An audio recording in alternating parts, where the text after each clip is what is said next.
Curiesis. I'm the Chief of Interpretation and Education here at Marshbillings Rockefeller National Historical Park. And we are so excited to be hosting this evening with our partners, Sustainable Woodstock. The National Park here in Woodstock, Vermont has been around for 20 years as of this past summer, but yeah, anniversary year. The story here goes back much further, through 3 different families who, across the generations, have presented a legacy to us of different ways of contributing to the environmental movement in America, in the local community, as well as internationally. And we like to do our best to carry on that legacy of highlighting the best and brightest who are contributing in the environmental movement from a scientific perspective. And so when Zach approached us about co-hosting this event, Sustainable Woodstock in the National Park, it seemed like a natural fit. And I'm going to let Zach go ahead and introduce our presenter this evening.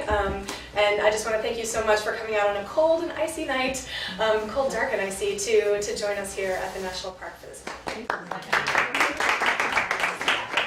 Thank you, Stephanie, and thank you, Dr. William Keeton, for coming out today. I am extremely excited that we have the opportunity to be, I believe, the first event for your book. That's right. Book release. And this is my first time doing it. It's also Dr. Keaton's first time doing it, so yeah, give us a little bit of slack. But you know, I was introduced to Dr. William Keeton 2 years ago. A local resident, Lynn Peterson, came and spoke to me about Dr. Keaton's research on managing forests for stored and sequestered carbon, and it immediately sparked my interest. And it led me down a rabbit hole, which I have not stopped getting into, and is continued to expand my horizon on the ways that we manage our forests. And so, Bill, thank you for being an inspiration. I'm super excited to read your book and to hear about the book from you as well, and just excited that we can be in your sphere here. We get to hear from you. And just in case you didn't mention it, but the other part is Dr. Keeton has had a long-term monitoring plot here at Marshbillings Rockefeller National Historic Park for the last 40 years. 40 years, correct? Oh God, no. Yeah, I know, you always look way younger than I think you are. We're going on 20, so that's not enough. All right, well, anyway, before I say anything else that's not correct, I'm going to leave it up to Dr. Keeton.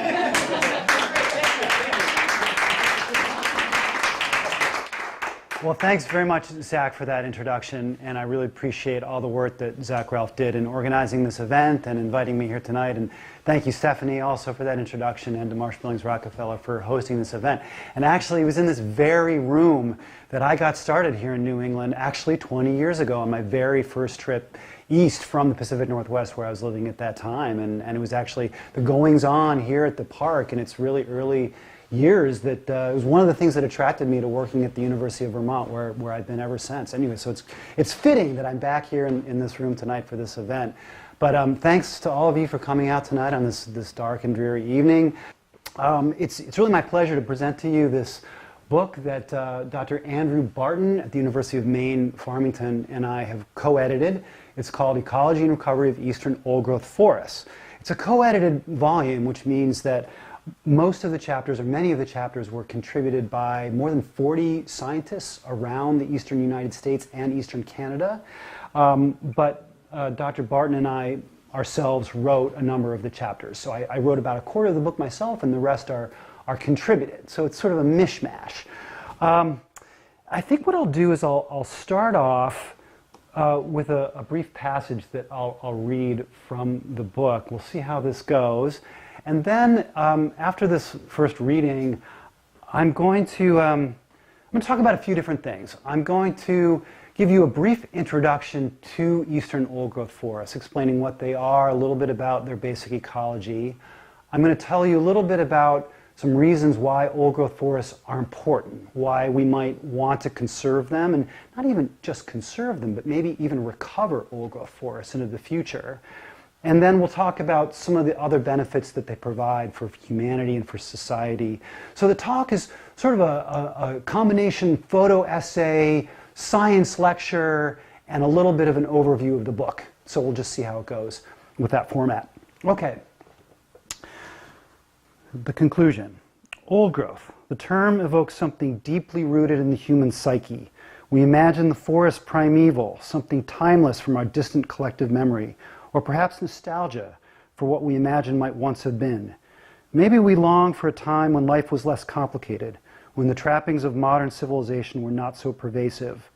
There is the romanticism of the pre-colonial landscape, in which a squirrel could travel tree to tree from Georgia to Maine without ever touching the ground. A legend that somehow manages to leave out the millions of indigenous peoples who influenced that landscape for millennia. But we ground this image in reassuring ideas like equilibrium dynamics, in which primary or virgin forests are envisioned as stable and unchanging for centuries, and natural disturbances are just these unfortunate events that are external to the system. Equal inputs, equal outputs, everything's in perfect balance, right? That's the way we've always thought of old growth. But contemporary old growth ecology paints a very different picture, one no less mysterious and compelling, yet challenging, because it requires an acceptance that change and dynamicisms themselves are intrinsic to healthy, well-functioning forest ecosystems. We have to recalibrate. The retrained eye sees the messy consequence of disturbances and death as complexity, creating niches that foster forest biodiversity and as evidence of an old-growth system functioning as it should, as long as it operates within ranges of variability not profoundly altered by global change. If there's one core lesson we've learned in more than a half-century of research on eastern old-growth forests, it is that a dynamic system is a healthy one. Late successional and old-growth forests are shaped by, and in fact dependent on, drivers of change, such as natural disturbances, successional dynamics, climate variability, and competition among organisms. And it is the outcome of these dynamics, forest stand development, carbon fixation, hydrologic regulation, for example, that provide the ecosystems and services that habitat and the earth depend upon. The unifying theme that runs through the chapters in this book and is the starting point for anyone beginning their study of old-growth forest ecology is that change is intrinsic. Okay, so that sort of sets up the overriding theme for this book about dynamics and change and complexity as the guiding principle for understanding old-growth ecosystems. And that actually leads right into why we, the co-authors of this book, decided to put this one together. And some of you might know that in 1996, there was an earlier version of this, I'm not going to say of this book, but a similar volume, a similar compendium of co-edited chapters. This one was edited by Mary Beard Davis. It was also published by Island Press. It was entitled Eastern Old-Growth Forest Prospects for Recovery and for Rediscovery and Recovery. And this book in the mid-90s brought together what we knew about eastern old-growth forests at the time, which was considerable and yet still really in the infancy of this science. Now you might recall that in the 1970s, we really discovered old growth, essentially, in North America, mostly because of things that were happening in the Pacific Northwest, around the spotted owl and temperate old-growth rainforests in the Pacific Northwest. And of course, the science in the 70s and 80s was overcoming an earlier conception of old forests as ecological deserts, or as foresters used to say, as over-mature. We used to use a lot of derogatory terms to describe these systems, implying that they had little value and they were falling apart. But this kind of discovery that old-growth forests have exceptional biodiversity value, more than 1,000 species associated with them in the Pacific Northwest, continued through the 1980s, a period of very active research, and kind of percolated east. And people in the eastern U.S. became interested in old growth, and they just wondered, do we have old growth forests here? It was not something that we were used to thinking about. I grew up in the Northeast and don't ever remember hearing about old growth, even as a forest ecology major at Cornell. But it was in this period of the 80s that there was this rediscovery, essentially, of old growth in the eastern U.S., and we had old growth seekers or searchers, people out kind of combing the woods of the eastern United States and relocating or finding some of the last remaining old growth forest stands. And so this volume was really just an early attempt to describe those eastern forests. Where were they? What types of forests were they? What are their basic characteristics?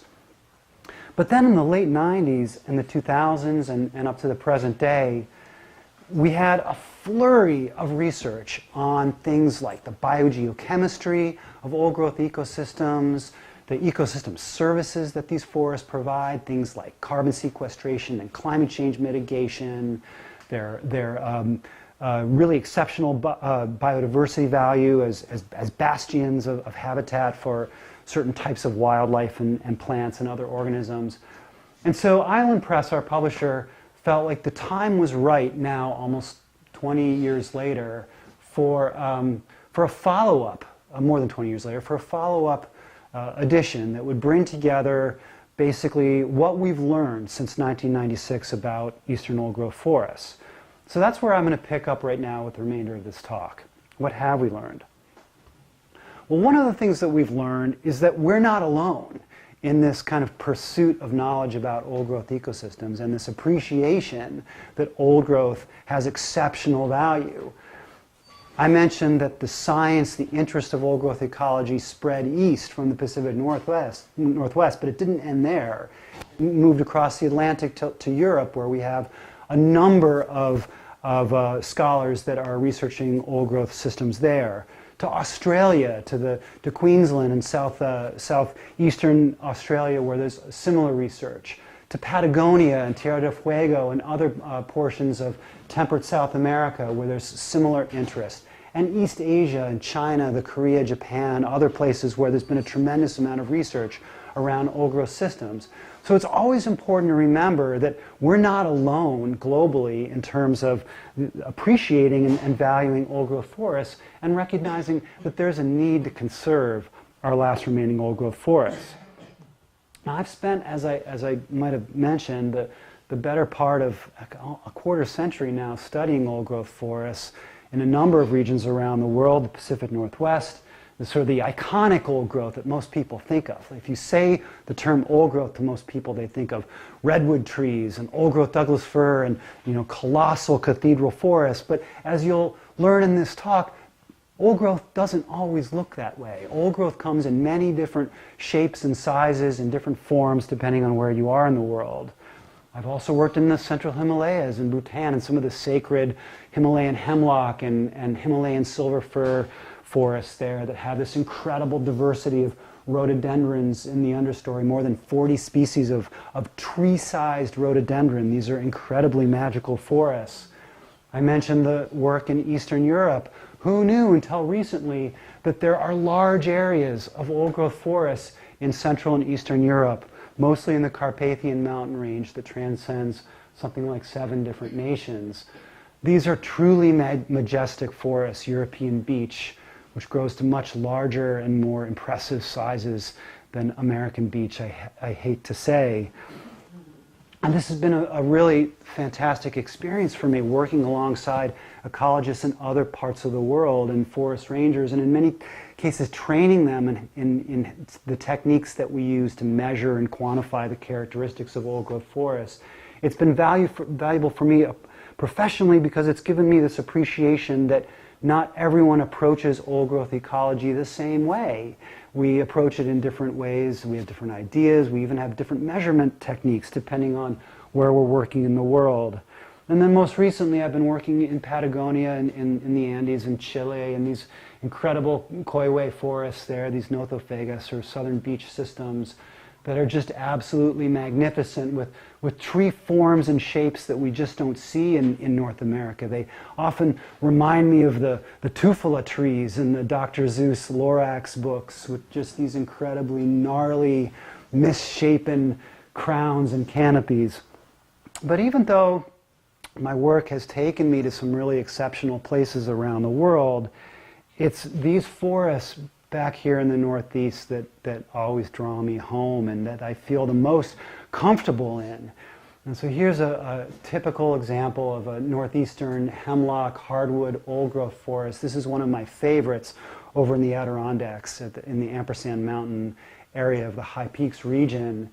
Now, this was taken on a day much like today, fall day, still some leaves on, but with an early snow, so you see that dusting of snow.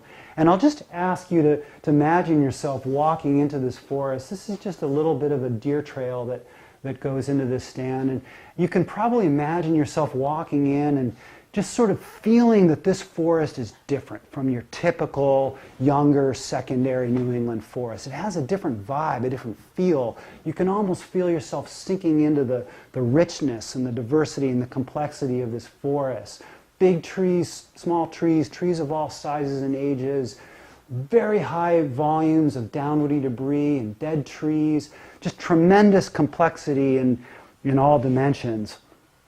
So this is a really good starting point then for your basic understanding of old growth ecology. It starts with an understanding of how those characteristics, how that complexity I just showed you develops over time and space. And forest ecologists refer to this as forest development. And it's really important as a starting point because you have to understand that forests are not static. They're constantly changing, they're constantly developing along different pathways. And so the forests that we see on the New England landscape today that are roughly in sort of this stage of development have recovered since the 19th century and since agricultural abandonment, but they're not done developing. They're just halfway along in their redevelopment towards this structurally complex condition that develops late in forest development. And so old growth recovery is not just about conserving what's left of the old growth, it's also about using very carefully designed silviculture and ecological forestry to nudge this process along and to think about recovering more of that old growth into the future. Although, as we'll talk about at the very end tonight, that's no small endeavor in the context of climate change and invasive pests and pathogens and global change. So the future is uncertain. A couple other basics before we can get into the meat of the talk and a little bit more about the book and what it covers. I'm going to refer a lot tonight to forest structure. So I want to define what that is really quickly. Old growth ecology uses a very simple paradigm, really, which is the structure-function model of ecology. It's grounded in the idea that if we know something about the architecture of a forest, its physical arrangement of elements in space, both along the vertical dimension and the horizontal dimension, and maybe other things of particular interest like tip-up mounds or down logs or dead trees. If we know something about these architectural characteristics of the forest, we can probably predict a lot about the functions that that forest performs, the services that it provides, things like carbon sequestration, hydrologic regulation, pollination services, soil rejuvenation.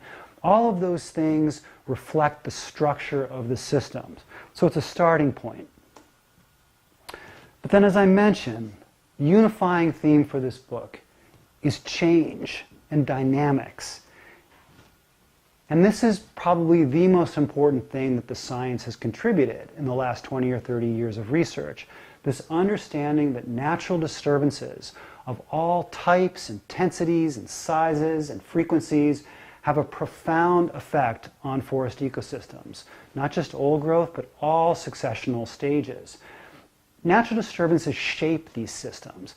And the contemporary view is that is no longer that these are somehow external to the ecosystem or just sort of unfortunate events that occasionally occur, but that these are rather internal processes that these systems depend upon. They create habitats, they provide niches, they affect and modify processes that forests conduct. And this is just one of many tables on basic disturbance ecology in this book. There are several chapters describing the natural disturbance regimes of eastern forests. It's also really important to understand that those are specific to the particular forest system that you might be working in the eastern US and Canada. So boreal systems in the maritime provinces, completely different from the forests of the upper Midwest or the coastal pine savannas of the southeast. They all have different and unique natural disturbance regimes. Okay, so we've done a little bit on how forests develop, how old growth develops specifically. We've talked a little bit about the importance of natural disturbances. Now, how about the basic characteristics of old growth? And these are things that you all might use to go look for old growth. I mean, what would be some of the indicators that you would look for? Now, again, these are going to be specific to where you're working. So the particular set of indicators completely different in the southeast or the upper Midwest or the maritime provinces as compared to northern New England. But at least for these forests here, these mesic, meaning wet, temperate forests that we have in the northeastern U.S., these are the characteristics to look for. So certainly large trees, but not just large trees, trees of all sizes and ages. So it's really actually the uneven aged nature of old growth that is its most defining characteristic.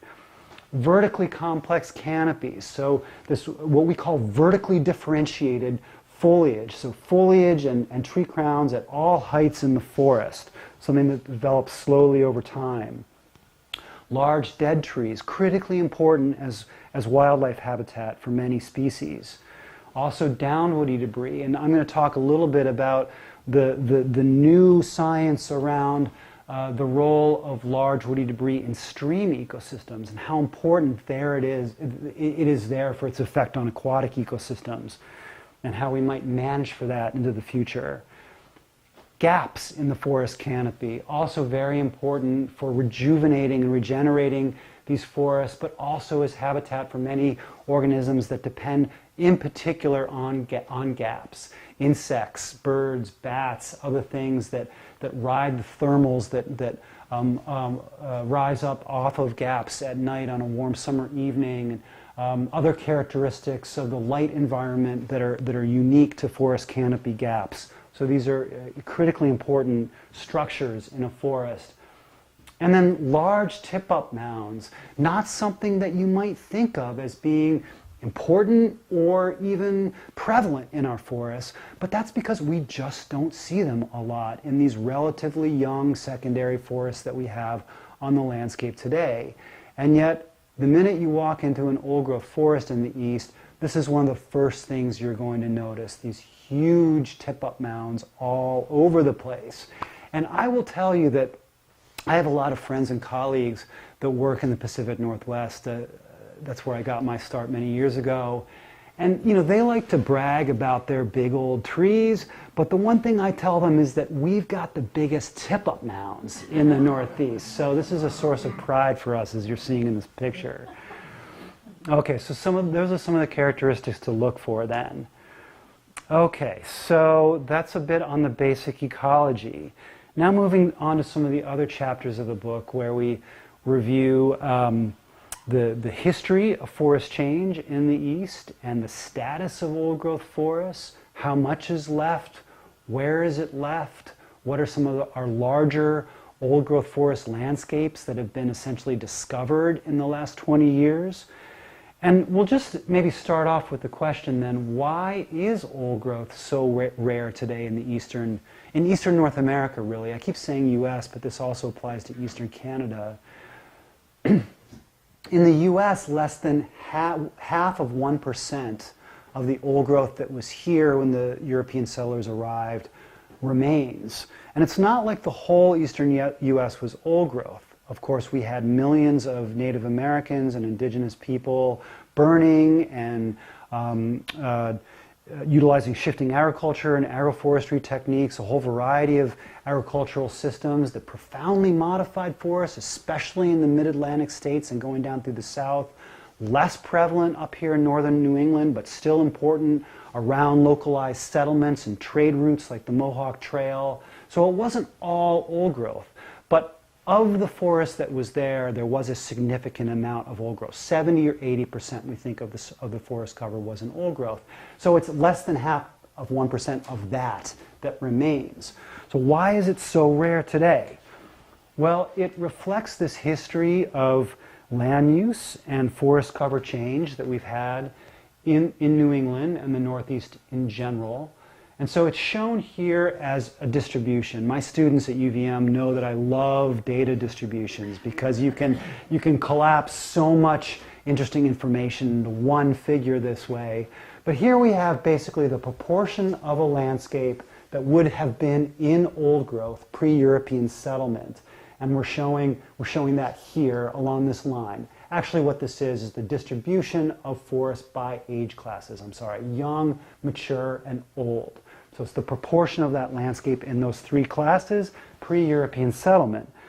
Now, most of us know, and Marsh Billings Rockefeller interprets this for visitors every day, that by the mid-19th century, we had profoundly changed that distribution, and we'd shifted it to one that looks like this, one in which the majority of our landscape was either in open agricultural land or early shrub and pole-sized forests recovering from agricultural abandonment.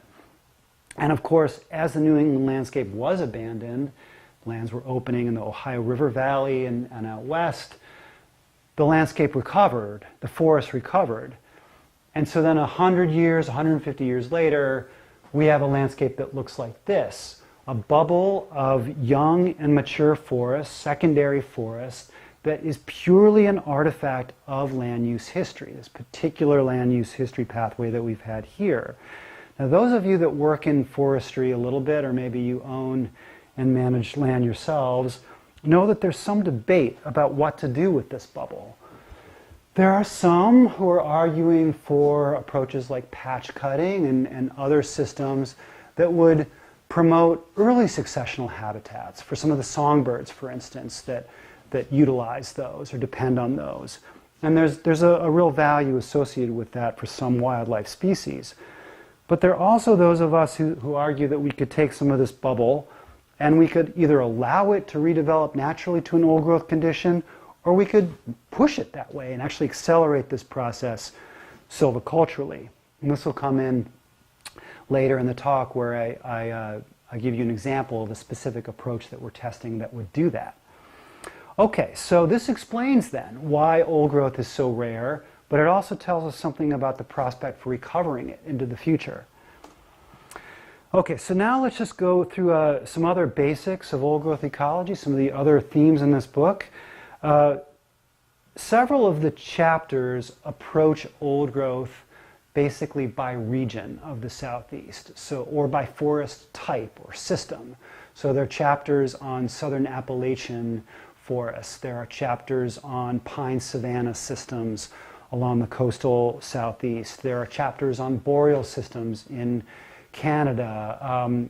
Other chapters on mixed conifer hardwood systems of the upper Midwest, and of course chapters on the Northeast. So it helps then in approaching this book to understand that we have these different old growth systems and they are not all the same. But just as a real quick introduction then, here are a smattering of those, by no means comprehensive. But certainly for us, probably of foremost interest would be our northern hardwood systems here, our beech birch maple forest, sugar maple, yellow birch, like this one here, and American beech. And these are truly magnificent forests, but not necessarily their abundance is not the same as they might have been pre-European settlement.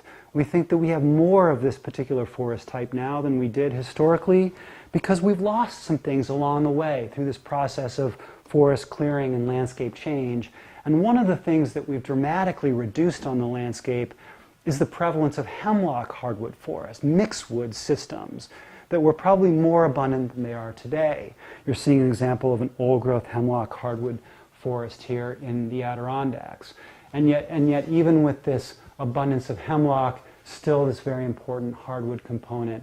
And I just couldn't help but show a couple pictures of old growth yellow birch because I think this is just a truly magnificent tree. That's what this is here. And it looks completely different from a younger birch, right? It's not what most people are used to thinking of as a birch tree, but these are incredible systems.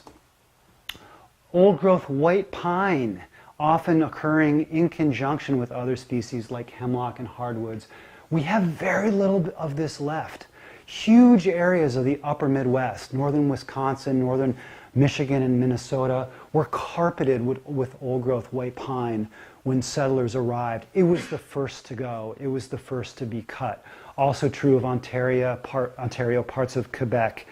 Down here in New England, less abundant, but certainly important in certain areas. We have a picture of Anthea on one of these field trips posing next to a truly magnificent old growth eastern white pine tree. So these are really impressive forests and not much of this left. But you know, as you move into the southeast, you encounter a lot of other really interesting old growth systems. Of course, the coastal old growth bald cypress and live oak and other systems on these coastal swamps and wetlands, but not just restricted to the coastal areas, also fingering up the Mississippi, even up into southern Illinois. You can find wetland old growth bald cypress forests like this. And then as you move a little bit further inland into the Piedmont, into the foothills of the southern Appalachians, where you still have these very sandy soils, very droughty, arid conditions, where fire is frequent and natural and intrinsic to these systems, you can find really interesting old growth pine forests, longleaf pine, slash pine systems, and it looks a little different if you're in the lowlands versus the uplands. But notice the profoundly different architecture in these systems. They're open, the trees are widely spaced, they look like a park. And that reflects the role of frequent ground fires that would have moved through these systems historically, just as in some of our coniferous systems out west, like ponderosa pine. And that fire, the role of fire, has been lost from these ecosystems through fire suppression. We've had the change in these forests, just like as is occurring in the west, leading to buildup of fuels and increased fire risks, leading to elevated fire hazards in these systems. And so there's a role for prescribed burning and restoration of this structure, just as there is in western coniferous forests, to reduce fire risks. And certainly today is an important day to talk about that with the campfire raging in California and the tragic loss of life there. Okay, so just a quick tour then of different old growth systems in the east. And coming back to this point then, that we have to be careful about generalizing about eastern old growth forests. They are not all the same. They have different dynamics, different disturbance regimes, even different structural characteristics. So much of this book then describes the science around those differences, what we've learned about these different dynamics in these systems over the last 20 years. Okay, so why should we care about eastern old growth forests? I promised you I'd talk about this. Well, certainly biodiversity is an important reason, but this is a little complicated. Eastern old growth forests are not like the Pacific Northwest. We don't have as many truly dependent species, old growth obligates, the way they do in the Pacific Northwest. We don't have spotted owl or marbled murrelet or Pacific salmon or the other 1,300 species that are associated with old growth in the Northwest. There are a number of species of lichens and some other very unique flora and fauna that benefit strongly from old growth forests, but the association is a little bit weaker. But what we do have is hundreds of species in this sort of late successional or old forest group that benefit from old growth structure. Their reproductive rates, their survival, their fitness, as biologists would say, is enhanced where they have these kinds of habitats. So if we can push more of the landscape into this older forest condition, we're going to increase the population sizes of those species. So there is a biodiversity benefit, but it's not quite the same as, let's say, other regions of the world. Still important, though. Here's one that we talk about a lot. And here I'm presenting some global data showing the relationship between carbon storage, what we can refer to as biomass, and forest age for several of these regions that I've worked in. We have the US Northeast up there in the corner, Pacific Northwest, Tierra del Fuego, and the Carpathian Mountains of Eastern Europe. And the bottom line here, the very simple take-home message, is that one thing that we find universally in these systems is that forest carbon storage increases over time as forests age. And we don't see evidence in any of these data sets of a decline in storage, or even we don't see evidence of these systems becoming carbon sources. In other words, emitting more carbon to the atmosphere than they're absorbing through photosynthesis. Instead, these are reservoirs of carbon storage. They store tremendous quantities of carbon that otherwise would be in the atmosphere as a greenhouse gas if these forests were cleared and cut. So old growth has a really important benefit then in terms of storing carbon and helping us to fight climate change. One of the things that we've learned about, and we have a whole chapter in the book devoted to, is the role that old growth forests play in terms of providing exceptionally high quality streams and aquatic habitat conditions for all sorts of biota that depend on those habitat characteristics. We've learned a lot about how forests interact with stream systems, both by controlling the light environment over streams, which affects productivity and energy dynamics in the stream ecosystem, but also through the contribution of woody debris into the channels and the effects that that has on habitat conditions in streams. We've learned how those forest-stream interactions have changed since the 19th century to the present day, and how they might continue to change into the future as old-growth forests recover. So again, a whole chapter devoted to forest-stream interactions in old-growth systems, and some very interesting and exciting science coming out around that topic. I'm going to finish up the talk, maybe with my last 5 minutes here today, on the idea of old-growth forest recovery, and the idea that it's not just conserving what's left, but also thinking about how to actively recover old-growth structure on some portion of the landscape. Now, I want to just say right off the bat that I'm not a purist on this topic.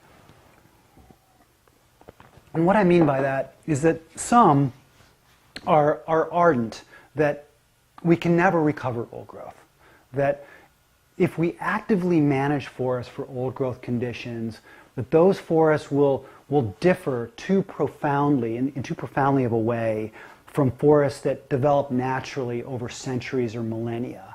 So some don't accept the idea that we can recover old growth forests. And I respect that point of view. It's a very interesting debate that we can have.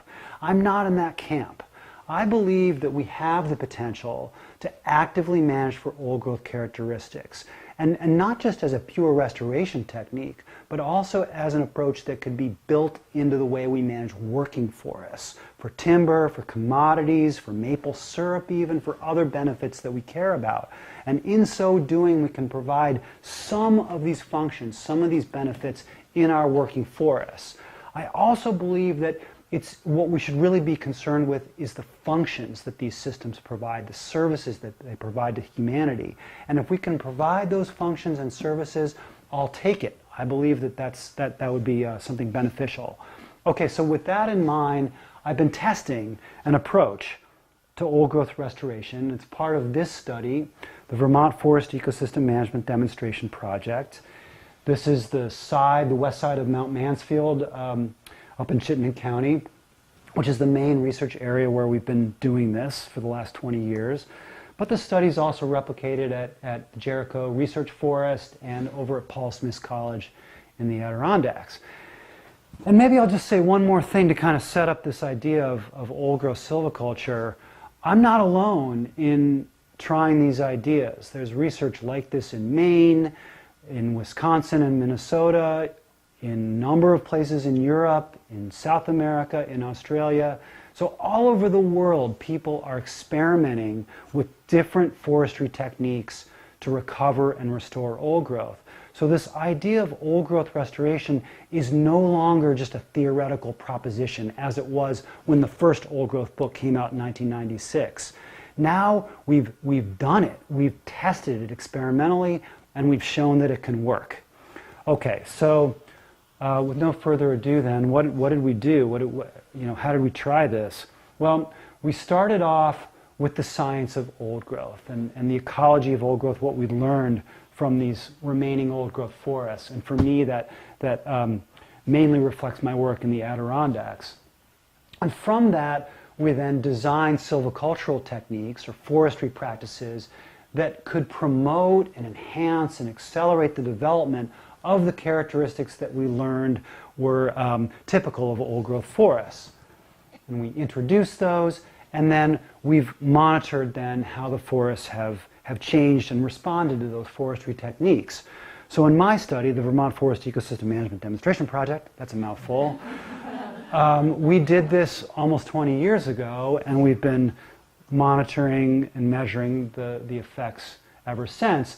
And in my study, the old growth restoration technique, which is called structural complexity enhancement, is compared along a number of other more conventional silvicultural approaches. So we can see how it compares to more typical forestry practices. So I'm not going to show you a lot of data slides tonight, but just a couple of things to kind of whet your appetite. Here are a couple of pictures of how some of my structural complexity enhancement, old growth restoration units have turned out. This is the Northern Hardwood site up on the side of Mount Mansfield. That's a mixed hemlock hardwood system at the UVM Jericho Research Forest. And these photos were taken 14 years after we tried the old growth restoration approach. And I don't know if you can tell, but to my eye, this turned out magnificently. Would you agree? Do they look nice? Okay, good. It'll be good to see a before and after. Yeah. I'll work that into the next slideshow. Thanks for that feedback. Yeah, so we've increased the representation of large trees. We've created a lot of downwoody debris, gaps, and spatial variability, heterogeneity. Look at that vertical complexity, that multi-layered canopy. Those very characteristics that at the beginning of the slideshow I told you were indicative of old growth. Those have responded beautifully in this treatment. We've measured a lot of the biodiversity responses, herbaceous plants, birds, small mammals, ground-dwelling beetles, all sorts of things. But this is one of the ones that excites me the most, the mushroom responses, the fungal community response. This bar here is the old growth restoration treatment, structural complexity enhancement, compared against the more conventional treatments and the controls where we did nothing. These are just four different measurement periods.